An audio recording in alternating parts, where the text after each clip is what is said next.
Let us talk about the humble potato.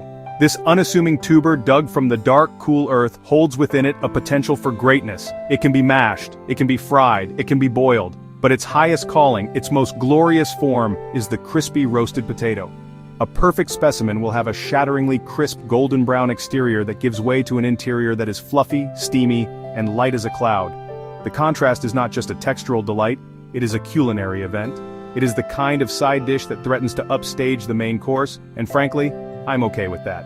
The aroma of roasted starch and savory herbs fills the kitchen with a promise of comfort and joy.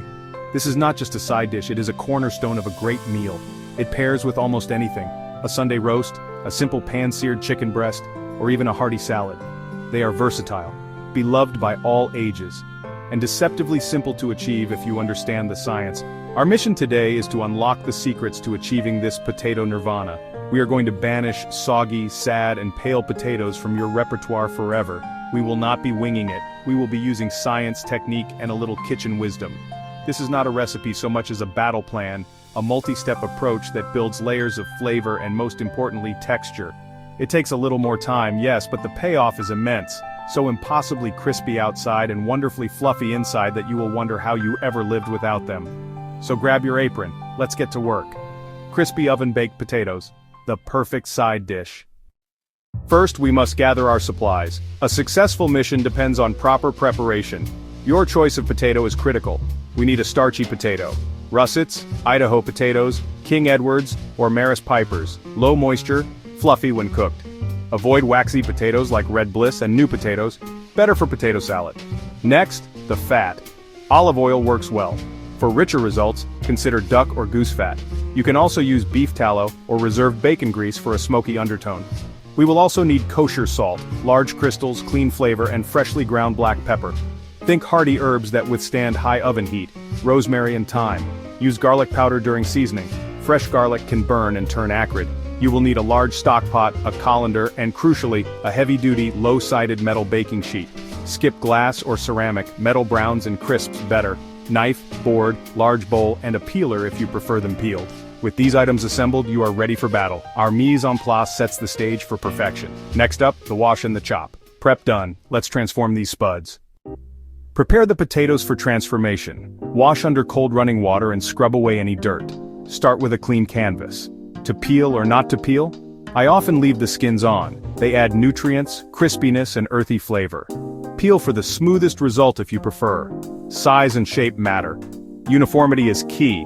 Aim for about 1.5 to 2 inches square for a fluffy interior and plenty of surface to crisp. Too small and they will dry out or burn. As you cut, place pieces into a large bowl of cold water. Soaking rinses away excess surface starch. Too much free starch makes potatoes gummy and prevents crisping.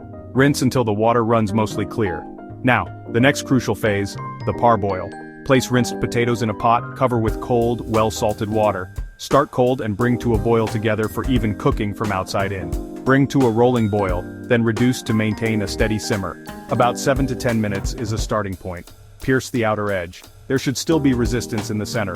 Do not overboil. Drain and let them steam for a few minutes. Evaporation dries the surface, and a dry surface is a crispy surface. Parboiling accomplishes two critical things. It guarantees a tender, fluffy interior, and it primes the exterior to build a magnificent crust in the oven. Once steam dried, they are ready for a bit of tough love. Time to rough them up. Now my favorite part.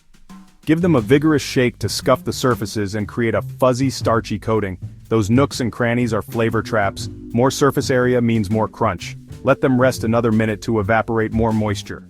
Moisture is the enemy of crispiness. Preheat your oven to 425 degrees Fahrenheit, 220 Celsius. And I mean really preheated. Pour a generous amount of fat directly onto your heavy metal baking sheet and heat it in the oven until shimmering. This initial sear is non-negotiable. Place potatoes in a large, dry bowl. Drizzle a tablespoon or two of oil so seasonings adhere.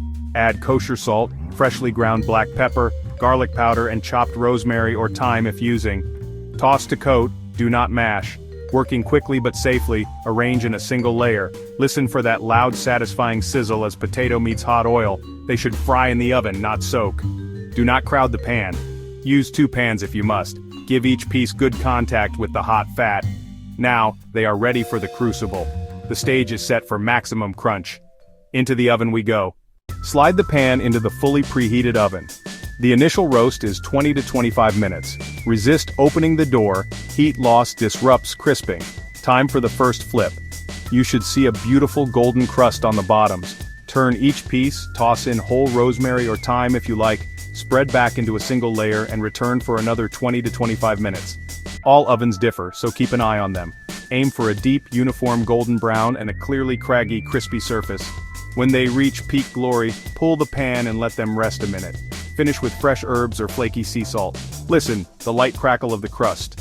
Avoid these pitfalls, using waxy potatoes, too moist and dense, skipping the parboil, burnt outside, raw inside, crowding the pan, steaming instead of roasting, and starting with a cold pan and cold oil, greasy results. Preheat pan and fat so roughed potatoes sizzle on contact. Transfer to a warm bowl, garnish with parsley, chives, a dusting of smoked paprika, or a grating of parmesan. They are the ultimate team player. Sunday roast, beef or lamb, roast chicken, steak, pan-seared salmon with lemon dill, or brunch with eggs, bacon and sausage. Load with cheese, sour cream and chives, or toss warm with vinaigrette. In the end, it is about understanding the science, controlling starch, managing moisture, and using heat effectively. You will never look at a bag of potatoes the same way again. You now possess the technique to create potato perfection on demand. You will never make potatoes any other way again. Now go and enjoy your reward. You have earned it. For full steps and tips, check the description. If this helped, like and subscribe for more kitchen science from Vurme Kitchen.